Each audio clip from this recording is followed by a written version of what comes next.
Hi, I'm Niall Bodkin from the E-Commerce Association of Ireland. Today I'm with Federico Gaffney from Elevon, and as part of the Insight series this month we're looking at PSD2 and its implications on e-commerce. So hi Federico. Hi Neil, how are you? I'm good, thank you.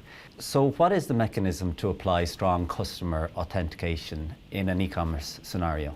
So authentication means the ways in which the card issuers make sure that the person making a payment transaction are what they claim to be.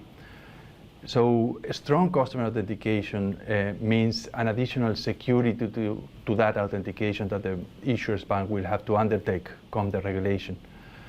This is provided, or the way this is actually achieved is through the use of two factors out of three possible categories.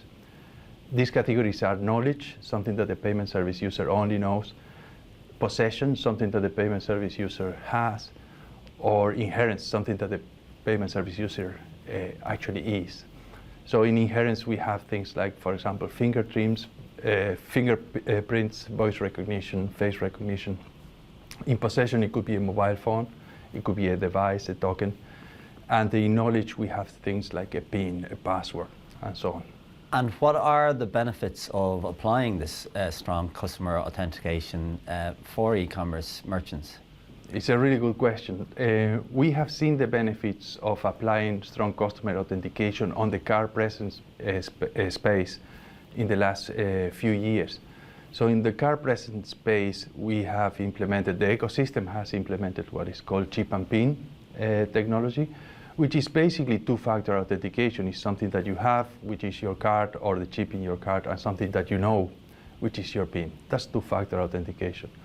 And the benefits that produced in the ecosystem was actually reduce fraud, increase confidence in the consumers, increase authorization rates, a more open and transparent payment environment, and ultimately it also produce innovation. So the near field technologies such as contactless was actually produced to reduce that friction. So those are the benefits we envisage strong customer authentication will have in the e-commerce space. Mostly increased innovation and a significant reduction of the fraud rates. So that ultimately will translate in benefits to the merchant because they will have less fraud losses. So it's good for the merchant and it's good for the consumer.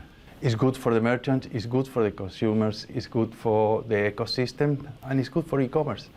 They're similar to chip and PIN. There will be some, we expect there will be some hurdles until people get used to the new technology, the new way of authentication, a little bit more friction.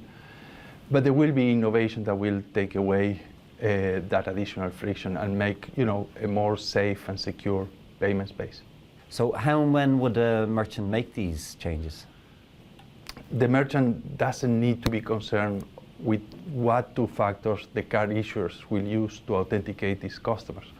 So authentication is the card issuers making sure that the payment service user is the person that they claim to be. But the merchants need to be ready to be able to communicate with the card issuer through the latest protocol. It's called EMV 3DS, or different flavors of 3DS that card payments are using, so that this authentication can happen.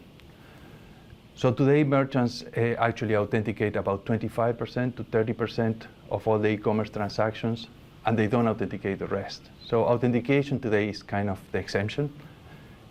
When the regulation becomes enforceable, this will flip the ratios. So by the general norm will be that all transactions will have to be authenticated unless an exemption can be applied to that transaction or unless the transaction is out of scope. So what the merchants can do is make sure that they are on the latest communication protocol, the latest EMV 3DS, and they should do it before 14 September. And just to be clear, if you haven't got these changes in place, you're at risk of your payments being declined? There will be an increased risk of payments being declined. In the European banking authority level, there are some discussions on a migration plan that will probably allow for a managed rollout of the latest versions of EMV 3DS.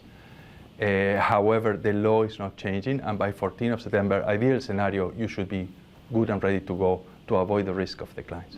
Get it done now. You have a bit of a grace period. We don't know how long that grace period is, but it's good to get it done and get it done right. Absolutely. So what advice would you give online merchants there on PSD2? The advice we are giving merchants, and I think that is a very sound advice that acquirers are giving to merchants, is to ensure that they talk to the acquirers and they talk to the gateways to ensure that they are actually in the latest EMV 3DS communication protocols, so as to ensure that they can be ready in time and avoid the risk of declining transactions. Okay. Well, thank you very much for coming and talking to us today. As part of this Insight series, we'll be doing more videos on PSD2 this month.